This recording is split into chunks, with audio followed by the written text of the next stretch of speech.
दोस्तों, बीजेपी ये तो कहती है कि नीतीश कुमार के चेहरे पर चुनाव लड़ेंगे बिहार में, लेकिन क्या आपने ये बयान किसी के मुंह से सुना बीजेपी के नेता से कि चुनाव के बाद भी नीतीश कुमार ही मुख्यमंत्री बनेंगे? ये बयान किसी ने दिया? और ऐसा बयान ना आने के पीछे वजह क्या है, कभी आपने सोचा? अब यह वजह भी साफ हो गई। इस बयान के पीछे वजह है चिराग पासवान और जितिन राम मांझी का बयान, वो बयान जिसने नीतीश कुमार को बेचैन कर दिया है।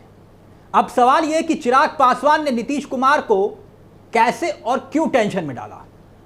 वो टेंशन जिसने नीतीश कुमार को अंदर ही अंदर बेचैन किया हुआ है, वही चिराग पासवान, जैसे कि आप जानते हैं, रामविलास पासवान के बेटे, स्वर्गीय रामविलास पासवान के बेटे, वही चिराग पासवान जी जो बहुत ज्यादा चौंकाने वाली बात कर रहे हैं। चिराग पासवान ने कहा कि उनकी नजर बिहार पर है, बिहार पर। आपको याद होगा कुछ वक्त पहले भी चिराग पासवान ने यह कहा था कि वो बिहार में विधानसभा का चुनाव लड़ना चाहते हैं और वो ये चाहते हैं कि बिहार की राजनीति करें, वो लंबे समय तक केंद्र की राजनीति नहीं करना चाहते। अब आप कहेंगे कि इस बात से नीतीश कुमार बेचैन क्यों है? चिराग पासवान है, उनकी पार्टी है, वो जो चाहे वो करें। दरअसल बेचैनी छिपी है 2020 के इतिहास के पन्नों में, जी छिपे हैं नतीजों में कहानी, क्योंकि 2020 में ये वही चिराग हैं जिसने नीतीश की उम्मीदों के चिराग लगभग बुझा दिए थे। सबसे ज्यादा नुकसान किया था तो नीतीश का। याद कीजिए 2020 के चुनाव को, चिराग पासवान 134 सीटों पर अपने प्रत्याशी उतारते हैं और नतीजा यह हुआ कि वो बीजेपी जो चाहती थी वही हुआ। नीतीश कुमार कमजोर हो गए, नीतीश कुमार कमजोर हुए और आप सोचिए आरजेडी के साथ 78 सीटें जीतने वाले नीतीश कुमार को 2020 के चुनाव में महज और महज 43 सीटें मिली, 43। वैसे तो मौजूदा वक्त में जो आंकड़ा है, नीतीश कुमार के पास 45 विधायक हैं, जबकि भारतीय जनता पार्टी सबसे ज्यादा विधायकों की तादाद है। आज की तारीख में कुल मिला के 80 विधायकों की फौज है। यानी बीजेपी वहां जो मजबूत है, बीजेपी मजबूत तो है, लेकिन मजबूरी यह है कि नीतीश कुमार को इग्नोर नहीं कर सकती, क्योंकि चुनाव में उनका वोट भी तो चाहिए, नीतीश का वोट। और आप जानते हैं कि बिहार में विपक्ष बदलता है, डिप्टी सीएम बदलते हैं, नेता बदलते हैं, लेकिन मुख्यमंत्री अगर कोई रहता है तो वो नीतीश कुमार। मगर अब चिराग ये कह रहे हैं कि उनकी नजर जो है वो बिहार पर है। और चिराग की बात तो ठीक है, जितिन राम मांझी, जी जितिन राम मांझी 40 सीटें मांग रहे हैं, कह रहे हैं कि इस बार हम पार्टी से ही कोई मुख्यमंत्री होगा। सुना आपने? आपको याद होगा हाल ही में बकायदा उन्होंने यह कहा था कि 40 सीटें हमको चाहिए, और अब वो कह रहे हैं कि हम पार्टी से मुख्यमंत्री होगा। अब आप जरा यह सोचिए कि इसी कैलकुलेशन को देखें और समझें कि अगर जितिन राम मांझी 40 सीटें मांग रहे हैं और 50 सीटें चिराग पासवान मांग रहे हैं, यानी कुल जोड़ हुआ 50 सीटें चिराग की और 40 सीटें जितिन राम मांझी की। आंकड़ा कहां पहुंच गया? 90 सीटों का। और 10 सीटें जोड़ लीजिए उपेंद्र कुशवाहा की, वो जो चाहते हैं कम से कम इतनी सीटें तो लड़ेंगे। अब कितना आंकड़ा पहुंच गया? 50, 40 और 10, यानी कुल हो गई 100 सीटें, लगभग 100 सीटें। अब बचती कितनी है? 143 सीटें। 143 में नीतीश कुमार, जेडीयू का दावा 105 सीटें हम लड़ेंगे। अब सवाल बहुत दिलचस्प है दोस्तों। सवाल यह है कि बीजेपी फिर कितनी सीटों पर चुनाव लड़ेगी? क्या भारतीय जनता पार्टी महज 40 सीटों पर चुनाव लड़ेगी? नहीं ना। इतनी मेहनत बीजेपी क्यों कर रही है? क्योंकि उसे अपना मुख्यमंत्री चाहिए बिहार में।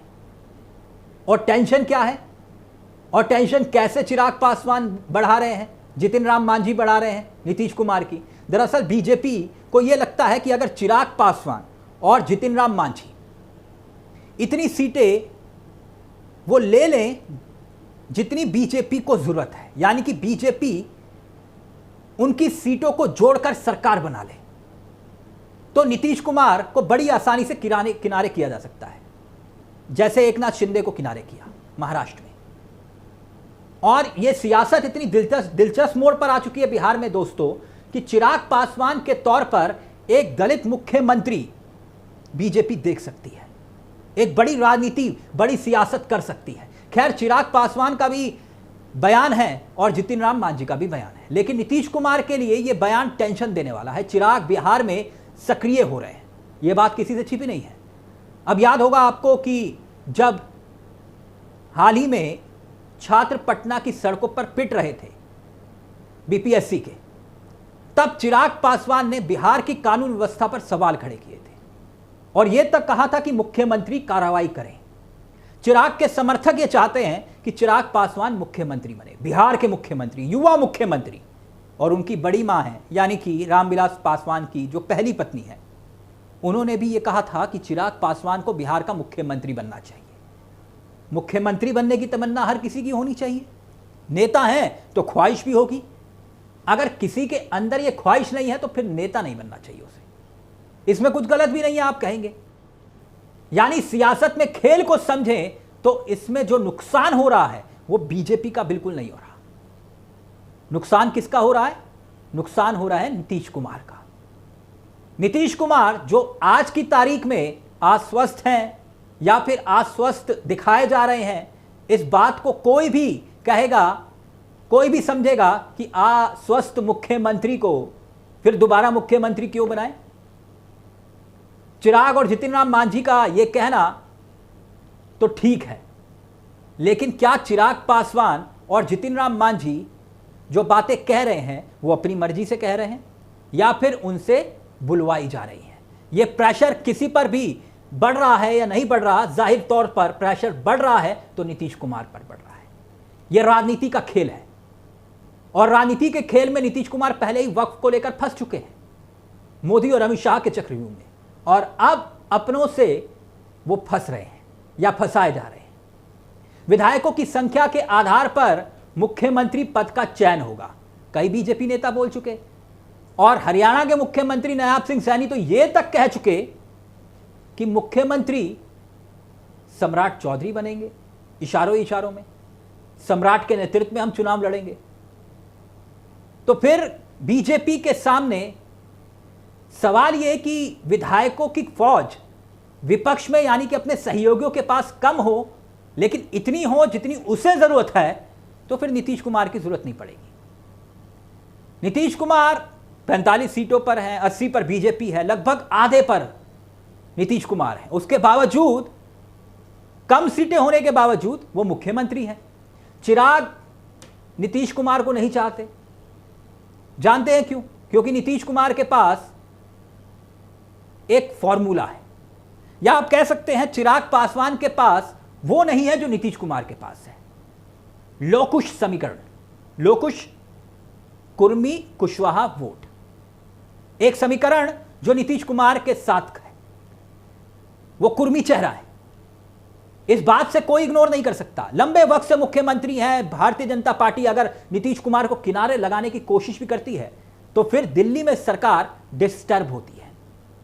इसी वजह से ये तमाम मजबूरियां हैं कि Bharatiya Janata party front foot पर आकर खेल नहीं पा रही बिहार में जितना वो खेलना चाहती है।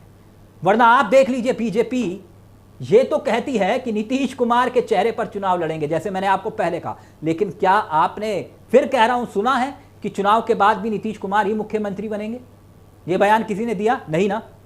चिराग पासवान, जितिन राम मांझी ऊपर से इस तरह के बयान दे रहे हैं, यानी सब कुछ ऑल इज वेल नहीं है। आप कह सकते हैं कि बिहार में जो सियासी उथल पुथल मची है, वो उथल पुथल बिहार में बीजेपी ही मचवा रही है, ताकि एक शांत तालाब में, शांत समंदर में हल्का सा पत्थर मार के देखा जा सके कि कितनी तासीर है, कितनी हलचल है। फिलहाल मैं ये जरूर कहूंगा कि चिराग पासवान, जितिन राम मांझी जो चाल चल रहे हैं, वो चाल बीजेपी अपनी मर्जी से चलवा रही है, और उस चाल में, उस चक्रव्यूह में, सियासी बिसात में नीतीश कुमार फंस चुके हैं। नमस्कार, जय हिंद, जय भारत।